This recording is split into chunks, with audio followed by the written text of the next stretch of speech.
Hello ಎಲ್ಲರಿಗೂ Lakshmi family ಝೋನ್ಗೆ ಸ್ವಾಗತ. ನಮ್ಮ ಬೆಂಗಳೂರಿಂದ ಸುಮಾರು 52 ಕಿಲೋಮೀಟರ್ ದೂರದಲ್ಲಿರೋ ಈ ಪ್ಲೇಸ್ ಅಲ್ಲಿ ಒಳಗಡೆ ನೀರು ಸಿಗುತ್ತೆ ಅಂತ ನಿಮ್ಗೆ ಗೊತ್ತಾ? ಈ ನೀರು ವರ್ಷದ 365 ದಿನಗಳು ಇರುತ್ತೆ. ಯಾವತ್ತೂ ಈ ನೀರು ಖಾಲಿ ಆಗಿರೋ ಇಷ್ಟೇನೇ ಇಲ್ಲ. ಈ ಒಳಕಲ್ ತೀರ್ಥನ ನೋಡೋದಕ್ಕೆ ನಾವು ಟ್ರಕ್ ಮಾಡ್ಕೊಂಡು ಹೋಗ್ಬೇಕು. ಈ ಪ್ಲೇಸ್ ಯಾವುದು ಅಂದ್ರೆ ನಮ್ಮ ಕರ್ನಾಟಕದಲ್ಲಿ ಇರುವ ಈ ಜಾಗನ ದಕ್ಷಿಣ ಕಾಶಿ ಅಂತಾನೆ ಕರೆಯಲ್ಪಡುವ ಶಿವಗಂಗೆ ಟ್ರಿಪ್ ನ ಪ್ಲಾನ್ ಮಾಡ್ತಾ ಇದ್ದೀರಾ ಅಂದ್ರೆ ಬೆಂಗಳೂರಿಂದ ಬರೀ 200 ರೂಪೀಸ್ ಇದ್ರೆ ನೀವು ಆರಾಮಾಗಿ ಹೋಗ್ಬಿಟ್ಟು ಈ ಒಳಕಲ್ ತೀರ್ಥನ ಮತ್ತೆ ಟ್ರೆಕ್ ಮಾಡ್ಕೊಂಡು ಹೋಗಿ ನಂದಿನ ದರ್ಶನ ಮಾಡ್ಕೊಂಡು ಬರ್ಬೋದು. ನಾವು ಈ ವಿಡಿಯೋದಲ್ಲಿ ಬೆಂಗಳೂರಿಂದ ಶಿವಗಂಗೆಗೆ ಬಸ್ನ ಯೂಸ್ ಮಾಡ್ಕೊಂಡು ಯಾವ ತರ ರೀಚ್ ಆಗೋದು ಅಂತ ನೋಡೋಣ. ಅದ್ರ ಜೊತೆ ಟ್ರಕ್ಕಿಂಗ್ ಬಗ್ಗೆನೂ ನಿಮ್ಗೆ ಡೀಟೇಲ್ಡ್ ಆಗಿ ಕಂಪ್ಲೀಟ್ ಇನ್ಫಾರ್ಮೇಶನ್ ಕೊಡ್ತೀನಿ. ನಾವಿವಾಗ ಬೆಂಗಳೂರು ಬಸ್ ಟರ್ಮಿನಲ್ 2 ಅಲ್ಲಿ ಇದೀವಿ.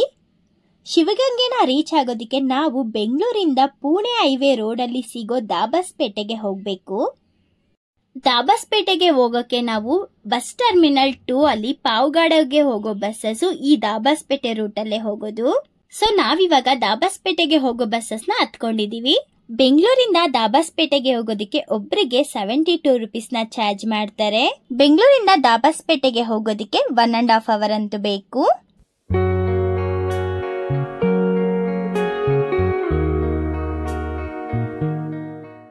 ನೋಡಿ, ನಾವಿವಾಗ ದಾಬಸ್ಪೇಟೆ ಸರ್ಕಲ್ ಅಲ್ಲಿ ಇಳ್ಕೊಂಡಿದೀವಿ.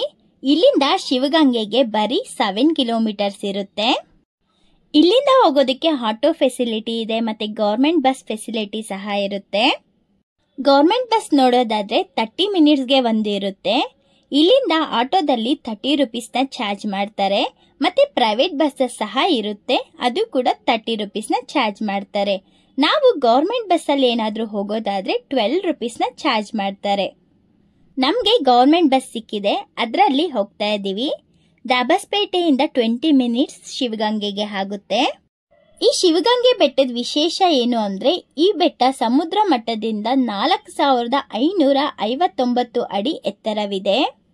ಈ ಶಿವಗಂಗೆ ಬೆಟ್ಟನ 4 ಕಡೆಯಿಂದ ನೋಡಿದ್ರೆ 4 ರೀತಿ ಕಾಣಿಸುತ್ತೆ.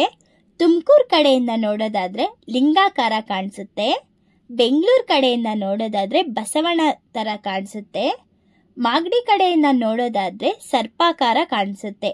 ದಾಬಸ್ಪೇಟೆಯಿಂದ ಕಡೆ ನೋಡೋದಾದ್ರೆ ಗಣಪತಿ ತರ ಕಾಣಿಸುತ್ತೆ. ನೋಡಿ, ಬಸ್ ನಮ್ಮನ್ನ ಇಲ್ಲಿ ಸ್ಟಾಪ್ ಮಾಡಿದೆ. ಈ ಗೇಟ್ ಇಂದ ನಾವು 5 ಮಿನಿಟ್ಸ್ ನಡ್ಕೊಂಡು ಹೋಗ್ಬೇಕು ದೇವಸ್ಥಾನ ಹತ್ರಕ್ಕೆ. ಇನ್ ಕೇಸ್ ನೀವು ಆಟೋದಲ್ಲಿ ಹೋಗೋದಾದ್ರೆ ಆಟೋ ಟೆಂಪಲ್ ಮುಂದೆನೆ ಸ್ಟಾಪ್ ಮಾಡುತ್ತೆ.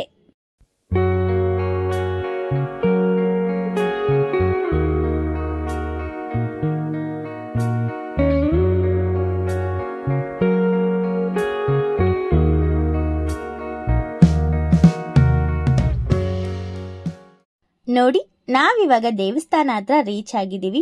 ನಮ್ಮ ಟ್ರೆಕ್ಕಿಂಗ್ ಇಲ್ಲಿಂದಾನೇ ಸ್ಟಾರ್ಟ್ ಆಗುತ್ತೆ. ತುಂಬಾ ಜನ ಬರೀ ಕಾಲಲ್ಲಿ ಹತ್ಕೊಂಡು ಹೋಗ್ತಾ ಇದ್ರು, ಸೊ ನಾವು ಬರೀ ಕಾಲಲ್ಲಿ ಹತ್ತುತ್ತಿದೀವಿ. ನಾವು ಸ್ವಲ್ಪ ಸ್ಟೆಪ್ಸ್ ನ ಹತ್ಕೊಂಡು ಮೇಲೆ ಬಂದಿದ ತಕ್ಷಣ ನಮಗೆ ಗಣೇಶನ ದರ್ಶನ ಮಾಡ್ಕೋತೀವಿ. ನೋಡಿ, ಇದು ಅನ್ನದಾಸೋಹ ಭವನ. ಇಲ್ಲಿ ಅನ್ನದಾನ ಟೈಮಿಂಗ್ಸ್ ನೋಡೋದಾದ್ರೆ ಮಧ್ಯಾಹ್ನ 12:30 3:30 ತನಕ ಇರುತ್ತೆ. ನೀವು ಇಲ್ಲಿ ಊಟ ಮಾಡಬೇಕು ಅಂದ್ರೆ ಮಾರ್ನಿಂಗ್ 6ಗೆನೆ ಟ್ರೆಕ್ಕಿಂಗ್ ನ ಸ್ಟಾರ್ಟ್ ಮಾಡಬೇಕು. ಯಾಕೆ ಅಂದ್ರೆ ಟೋಟಲ್ 8 ಅವರ್ಸ್ ಬೇಕಾಗುತ್ತೆ ಟ್ರೆಕ್ಕಿಂಗ್ ನ ಮುಗಿಸೋದಕ್ಕೆ. ನೋಡಿ, ನಾವು ಸ್ವಲ್ಪ ದೂರ ಸ್ಟೆಪ್ಸ್ ನ ಹತ್ಕೊಂಡು ಹೋಗಿದ ತಕ್ಷಣ ನಮಗೆ ಏಕಶಿಲೆಯ ನಂದಿ ಕಾಣಿಸುತ್ತೆ. ನಾವು ಈ ಶಿವಗಂಗೆಯಲ್ಲಿ ಟ್ರೆಕ್ಕಿಂಗ್ ನ ಮಾಡ್ಕೊಂಡು ಹೋಗ್ಬೇಕಾದ್ರೆ ತುಂಬಾ ನಂದಿಗಳನ್ನ ದರ್ಶನ ಮಾಡ್ತೀವಿ. ನಾವು ಇಲ್ಲಿಂದ ಸ್ವಲ್ಪ ದೂರ ಸ್ಟೆಪ್ಸ್ ನ ಹತ್ಕೊಂಡು ಹೋದ್ವಿ ಅಂದ್ರೆ ನಮ್ಗೆ ಹೊನ್ನದೇವಿಯ ಗುಡಿ ಸಿಗುತ್ತೆ. ಒಳಗಡೆ ಹೋದ್ರೆ ಈ ಗುಡಿನ ಬಂಡೆಯಿಂದ ಕೊರೆದು ಮಾಡಿರ್ತಾರೆ. ಈ ಗುಹೆ ಒಳಗಡೆ ಇರುವ ಹೊನ್ನಮ್ಮ ದೇವಿನ ದರ್ಶನ ಮಾಡ್ಕೋತೀವಿ. ನೆಕ್ಸ್ಟ್ ನಾವು ಹೋಗ್ತಾ ಇರೋದು ಗಂಗಾಧರೇಶ್ವರ ದೇವಸ್ಥಾನಕ್ಕೆ. ಈ ಗಂಗಾಧರೇಶ್ವರ ದೇವ್ರ ವಿಶೇಷ ಏನು ಅಂದ್ರೆ ಈ ಶಿವಲಿಂಗಕ್ಕೆ ತುಪ್ಪದಿಂದ ಅಭಿಷೇಕನ ಮಾಡಿದಾಗ ತುಪ್ಪ ಬೆಣ್ಣೆಯಾಗಿ ಬದಲಾವಣೆ ಆಗುತ್ತೆ. ಈ ತುಪ್ಪವು ಔಷಧಿಯ ಶಕ್ತಿಯನ್ನು ಹೊಂದಿದೆ ಮತ್ತು ಅನೇಕ ಕಾಯಿಲೆಗಳನ್ನ ಗುಣಪಡಿಸುತ್ತದೆ. ಇನ್ನ ಒಂದು ವಿಶೇಷ ಏನು ಅಂದ್ರೆ ಈ ಗರ್ಭಗುಡಿಯಿಂದ ಬೆಂಗಳೂರಲ್ಲಿರುವ ಗವಿ ಗಂಗಾಧರೇಶ್ವರ ದೇವಸ್ಥಾನದವರೆಗೂ ಸುಮಾರು 50 ಕಿಲೋಮೀಟರ್ ದೂರದವರೆಗೂ ರಹಸ್ಯ ಸುರಂಗ ಮಾರ್ಗ ಇದೆ ಎಂದು ಹೇಳ್ತಾರೆ. ಈ ಗಂಗಾಧರೇಶ್ವರನ ದರ್ಶನ ಪಡೆದು ನಾವು ಟ್ರೆಕ್ಕಿಂಗ್ ನ ಕಂಟಿನ್ಯೂ ಮಾಡ್ತೀವಿ. ಟ್ರೆಕ್ಕಿಂಗ್ ಟೈಮಿಂಗ್ಸ್ ನೋಡೋದಾದ್ರೆ ಬೆಳಗ್ಗೆ 6 ಗಂಟೆಯಿಂದ ಸಂಜೆ 6 ಗಂಟೆವರೆಗೂ ಇರುತ್ತೆ. ಈ ಟ್ರೆಕ್ಕಿಂಗ್ ಹೋಗೋದಕ್ಕೆ 3 ಕಿಲೋಮೀಟರ್ಸ್ ಇರುತ್ತೆ. ಟೋಟಲ್ ಆಗಿ 6 ಕಿಲೋಮೀಟರ್ಸ್ ಆಗುತ್ತೆ. ಈ ಟ್ರೆಕ್ಕಿಂಗ್ ಮಾಡ್ಕೊಂಡು ಹೋಗ್ಬೇಕಾದ್ರೆ ನಮ್ಗೆ ಅಲ್ಲಲ್ಲಿ ಅನೇಕ ತೀರ್ಥಗಳನ್ನ ದರ್ಶನ ಪಡಿತೀವಿ. ಅದ್ರ ಜೊತೆ ನಾವು ಟ್ರೆಕ್ಕಿಂಗ್ ನ ಮುಗಿಸ್ಕೊಂಡು ಫೈನಲ್ ಆಗಿ ನಾವು ನಂದಿನ ದರ್ಶನ ಪಡ್ಕೊಂಡು ಅದ್ರ ಜೊತೆನೆ ಶಾಂತಲಾ ಡ್ರಾಪ್ ಹತ್ರನೂ ಹೋಗ್ಬಿಟ್ಟು ರಿಟರ್ನ್ ಆಗ್ತೀವಿ. ಈ ಟ್ರೆಕ್ಕಿಂಗ್ ನ ಹೋಗೋದಕ್ಕೆ ಯಾವುದೇ ರೀತಿ ಆನ್ಲೈನ್ ಬುಕ್ಕಿಂಗ್, ಆಫ್ಲೈನ್ ಬುಕ್ಕಿಂಗು ನೆಸೆಸ್ ಇಲ್ಲ. ಮತ್ತೆ ಫ್ರೀ ಎಂಟ್ರಿ ಸಹ ಇರುತ್ತೆ. ಯಾವುದೇ ರೀತಿ ಡ್ರೆಸ್ ಕೋಡ್ ಸಹ ಇರಲ್ಲ. ಈ ಟ್ರೆಕ್ಕಿಂಗ್ ಒನ್ ವೇ 3 ಕಿಲೋಮೀಟರ್ಸ್ ಇರುತ್ತೆ. ಹೋಗೋದಕ್ಕೆ 4 ಅವರ್ಸ್ ನಮಗೆ ಆಗುತ್ತೆ. ಸೊ ಟೋಟಲ್ ಆಗಿ 8 ಅವರ್ಸ್ ನಾವು ಟ್ರೆಕ್ಕಿಂಗ್ಗೆ ಸ್ಪೆಂಡ್ ಮಾಡಬೇಕಾಗಿರುತ್ತೆ. ಈ ಟ್ರೆಕ್ಕಿಂಗ್ ಅಲ್ಲಿ ಆಲ್ಮೋಸ್ಟ್ ನಾವು ಸ್ಟೆಪ್ಸ್ ನ ಹತ್ಕೊಂಡು ಹೋಗೋ ತರಾನೇ ಇರುತ್ತೆ.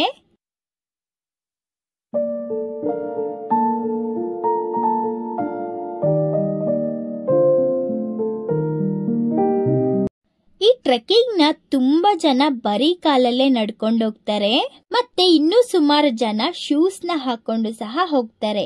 ನಿಮಗೆ ಯಾವ್ದು ಕನ್ವೀನಿಯಂಟ್ ಆಗುತ್ತೋ ನೀವು ಅದರಲ್ಲಿ ಹೋಗ್ಬೋದು. ಇಲ್ಲಿ ಯಾವುದೇ ರೀತಿ ರಿಸ್ಟ್ರಿಕ್ಷನ್ಸ್ ಇಲ್ಲ. ನೀವು ಟ್ರೆಕ್ಕಿಂಗ್ ಹೋಗ್ಬೇಕಾದ್ರೆ ಮಧ್ಯ ಮಧ್ಯದಲ್ಲಿ ಶಾಪ್ಸ್ ಸಹ ಇರುತ್ತೆ. ನಿಮ್ಗೆ ಬೇಕಾಗಿರುವ water bottle, juice, snacks items ಎಲ್ಲ ನಿಮ್ಗೆ ಇಲ್ಲಿ ಸಿಗುತ್ತೆ. ಬಟ್ ಸ್ವಲ್ಪ ಕಾಸ್ಟ್ಲಿ ಇರುತ್ತೆ. ಬಟ್ ನಿಮಗೆ ಎಲ್ಲ ಫೆಸಿಲಿಟಿನೂ ಇಲ್ಲಿ ಟ್ರೆಕ್ಕಿಂಗ್ ಮಾಡ್ಕೊಂಡು ಹೋಗೋ ಕಡೆನೆ ನಿಮಗೆ ಸಿಗುತ್ತೆ. ನೋಡಿ, ನಾವಿವಾಗ ಫಸ್ಟ್ ಉಳಕಲ್ ತೀರ್ಥ ಹತ್ರ ಬಂದಿದೀವಿ. ಈ ಉಳಕಲ್ ತೀರ್ಥ ನಮಗೆ ಟ್ರೆಕ್ಕಿಂಗ್ ಮಿಡಲ್ ಅಲ್ಲಿ ಸಿಗುತ್ತೆ. ಅನೇಕ ಜನ ಏಜ್ ಆಗಿರೋರು ಟ್ರೆಕ್ಕಿಂಗ್ ಮಾಡಿಕೊಂಡು ಅಟ್ಲೀಸ್ಟ್ ಉಳಕಲ್ ತೀರ್ಥ ತನಕನಾದ್ರೂ ಹೋಗ್ತಾರೆ. ನಿಮಗೆ ಫುಲ್ ಟ್ರೆಕ್ಕಿಂಗ್ ಕಂಪ್ಲೀಟ್ ಮಾಡಕ್ಕೆ ಆಗಿಲ್ಲ ಅಂದ್ರೆ ಅಟ್ಲೀಸ್ಟ್ ನೀವು ಉಳಕಲ್ ತೀರ್ಥ ತನಕನಾದ್ರೂ ಬಂದು ನೀವು ನೋಡ್ಕೊಂಡು ಹೋಗ್ಬೋದು. ಈ ಉಳಕಲ್ ತೀರ್ಥ ಒಳಗಡೆ ಹೋಗೋದಕ್ಕೆ ನಮಗೆ 5 ರೂಪೀಸ್ನ ಟಿಕೆಟ್ ಚಾರ್ಜ್ ಮಾಡ್ತಾರೆ. ಈ ಉಳಕಲ್ ತೀರ್ಥದಲ್ಲಿ ಹಿಂದೆ ಹೇಳ್ದಂಗೆ ವರ್ಷದ 365 ದಿನಗಳು ನಮಗೆ ನೀರಿರುತ್ತೆ. ಫಸ್ಟ್ ಎಲ್ಲ ವಾಟರ್ ಬಾಟಲ್ ಅಲ್ಲಿ ನೀರ್ನ ತಗೊಳೋದಕ್ಕೆ ಬಿಡ್ತಿದ್ರು. ಬಟ್ ಈಗ ಒಳಗಡೆ ಪ್ಲಾಸ್ಟಿಕ್ ವಾಟರ್ ಬಾಟಲ್ಸ್ ನ ಅಲೋ ಮಾಡಲ್ಲ. ಆದ್ರೆ ನೀವು ತೀರ್ಥನ ತಗೋಬೇಕು ಅಂದ್ರೆ ನೀವು ಮನೆಯಿಂದಾನೇ ತಾಮ್ರದ ಚೆಂಬನ ತಗೊಂಡು ಬಂದ್ರೆ ಅಂದ್ರೆ ಅದರಲ್ಲಿ ನೀವು ತಗೊಂಡು ಹೋಗ್ಬೋದು. ಉಳಕಲ್ ತೀರ್ಥನ ನೋಡ್ಕೊಂಡು ಮತ್ತೆ ನಾವು ಟ್ರೆಕ್ ಮಾಡ್ಕೊಂಡು ಸ್ವಲ್ಪ ದೂರ ಹೋಗಿದ ತಕ್ಷಣ ನಮ್ಗೆ ಕುಂಭಾವತಿ ತೀರ್ಥ ಸಿಗುತ್ತೆ. ಈ ಕುಂಭಾವತಿ ತೀರ್ಥವು ಸಹ ವರ್ಷದ 365 ದಿನಗಳು ಸಹ ಇಲ್ಲಿ ನೀರಿರುತ್ತೆ. ಈ ಕುಂಭಾವತಿ ತೀರ್ಥದ ಪಕ್ಕದಲ್ಲೇ ನಾವು ಶ್ರೀ ಗಂಗಾ ಪರಮೇಶ್ವರಿ ಸನ್ನಿಧಿ ನೋಡ್ತೀವಿ. ನಾವಿವಾಗ ಅರ್ಧ ಟ್ರೆಕ್ಕಿಂಗ್ ನ ಮುಗಿಸಿದೀವಿ. ಇನ್ನ ಅರ್ಧನ ಹತ್ತದ್ವಿ ಅಂದ್ರೆ ನಮಗೆ ನಂದಿ ಕಾಣಿಸುತ್ತೆ. ನಾವು ಟ್ರೆಕ್ ಮಾಡ್ಕೊಂಡು ಈಗ ಪಾರ್ವತಿ ಪರಮೇಶ್ವರ ಸನ್ನಿಧಿ ಹತ್ರ ಬಂದಿದೀವಿ. ಅದ್ರಿಂದೇನೆ ನಾವು ಕೈಲಾಸ ಬಾಗಿಲು ಅಂತ ನೋಡ್ತೀವಿ. ಅಲ್ಲಿ ಅನೇಕ ಶಿವಲಿಂಗಗಳನ್ನ ದರ್ಶನ ಪಡಿತೀವಿ. ನಾವಿವಾಗ ಲಾಸ್ಟ್ ನಂದಿ ಹತ್ರ ರೀಚ್ ಆಗೋದಕ್ಕೆ ಈಗ ಸ್ಟೆಪ್ಸ್ ನ ಹತ್ಕೊಂಡು ಹೋಗ್ತಾ ಇದೀವಿ. ಈ ಸ್ಟೆಪ್ಸ್ ತುಂಬಾ ಕಷ್ಟವಾಗಿರುತ್ತೆ. ಮತ್ತೆ ಇಲ್ಲಿ ತುಂಬಾ ಕೋತಿಗಳು ಸಹ ಇರುತ್ತೆ. ನಾವು ಹುಷಾರಾಗಿ ಇದನ್ನ ಹತ್ಕೊಂಡು ಹೋಗ್ಬೇಕು. ಈ ಸ್ಟೆಪ್ಸ್ ನ ಹತ್ಕೊಂಡು ಹೋಗೋದು ತುಂಬಾ ಕಷ್ಟವಾಗಿರುತ್ತೆ. ಸ್ವಲ್ಪ ನಿಧಾನ ಆದ್ರೂ ಸ್ವಲ್ಪ ರೆಸ್ಟ್ ಮಾಡ್ಕೊಂಡು ಹೋಗಿ. ಫೈನಲಿ ನಾವಿವಾಗ ನಂದಿ ಹತ್ರ ರೀಚ್ ಆಗಿದೀವಿ. ತುಂಬಾ ಜನ ಇದನ್ನ ಕೆಳಗಡೆಯಿಂದಾನೇ ನೋಡ್ಕೊಂಡು ಹೋಗ್ತಾರೆ. ಇನ್ನು ಸ್ವಲ್ಪ ಜನ ಇಲ್ಲಿರುವ ಒಂದು 20 ಸ್ಟೆಪ್ಸ್ ನ ಹತ್ಕೊಂಡು ಮೇಲೆ ಹೋಗಿ ನಂದಿನ ಮುಟ್ಕೊಂಡು ಅದಾದ್ಮೇಲೆ ಕೆಳಗಡೆ ಇಳ್ಕೊಂಡು ಹೋಗ್ತಾರೆ.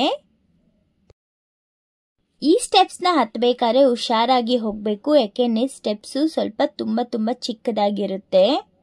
ನಂದಿನ ಮುಟ್ಟಿ ಇಲ್ಲಿಂದ ನೇಚರ್ನ ನೋಡೋದೇ ತುಂಬಾ ಖುಷಿ ಕೊಡುತ್ತೆ.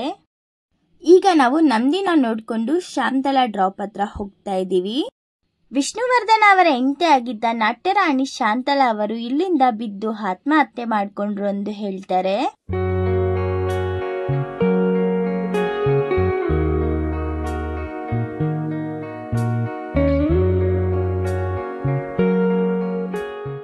ನಾವು ಬೆಳಗ್ಗೆ 7 ಗಂಟೆಗೆ ಬೆಂಗಳೂರಿಂದ ಹೊರಟಿದ್ವಿ. ಇಲ್ಲಿ ರೀಚ್ ಆಗಿ ಟ್ರೆಕ್ಕಿಂಗ್ ನ ಸ್ಟಾರ್ಟ್ ಮಾಡೋಷ್ಟರಲ್ಲಿ 10:30 ಆಗಿತ್ತು. ಈಗ ಸಂಜೆ 6 ಗಂಟೆಗೆ ನಾವು ಟ್ರೆಕ್ಕಿಂಗ್ ನ ಕಂಪ್ಲೀಟ್ ಮಾಡಿದೀವಿ. ಇಲ್ಲಿಂದ ರಿಟರ್ನ್ ಹೋಗೋದಿಕ್ಕೆ ಗವರ್ಮೆಂಟ್ ಬಸ್ ಫೆಸಿಲಿಟಿ ನೋಡೋದಾದ್ರೆ ಸಂಜೆ 5:15ಗೆ ಲಾಸ್ಟ್ ಬಸ್ ಇರುತ್ತೆ. ಪ್ರೈವೇಟ್ ಬಸ್ ನೋಡೋದಾದ್ರೆ ಸಂಜೆ 6 ಗಂಟೆಗೆ ಇರುತ್ತೆ ಲಾಸ್ಟ್ ಬಸ್ಸು. ಬಟ್ ನಿಮ್ಗೆ ಆಟೋ ಫೆಸಿಲಿಟಿ ನೈಟ್ ತನಕನೂ ಇರುತ್ತೆ. ಯಾರಿಗೆಲ್ಲ ಈ ವಿಡಿಯೋ ಇಷ್ಟ ಆಯ್ತು ಲೈಕ್ ಮಾಡಿ, ಶೇರ್ ಮಾಡಿ, ಕಮೆಂಟ್ ಮಾಡಿ. ಇದೇ ತರ ವಿಡಿಯೋಸ್ಗೋಸ್ಕರ ನಮ್ಮ ಚಾನಲ್ಗೆ ಸಬ್ಸ್ಕ್ರೈಬ್ ಮಾಡೋದು ಮರಿಬೇಡಿ. Thank you.